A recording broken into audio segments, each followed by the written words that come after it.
ঠাকুর বলছেন কথামৃতে যে ঘরেতে উগ্র দেবী দেবতার পুজো করাটা ঠিক নয়। তো কিন্তু এখন মানে কি বিভিন্ন ক্ষেত্রে গিয়ে অনেকেই মানে বলে থাকেন যে মা বগলামুখীকে পুজো করুন ইত্যাদি ইত্যাদি। সেক্ষেত্রে গিয়ে ছবি রেখে পুজো করতে গেলেও সেক্ষেত্রে গিয়ে আমি বলবো যে যার সাথে মানে কারোর মতামত নিয়ে তবে করাটাই উচিত।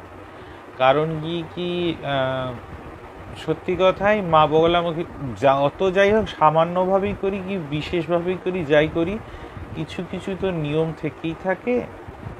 তো সেই কারণেতে এইটা করণীয় যে একটু কারোর সাথে একটু আলোচনা করে নিয়ে তারপরেতে কাজ করা উচিত।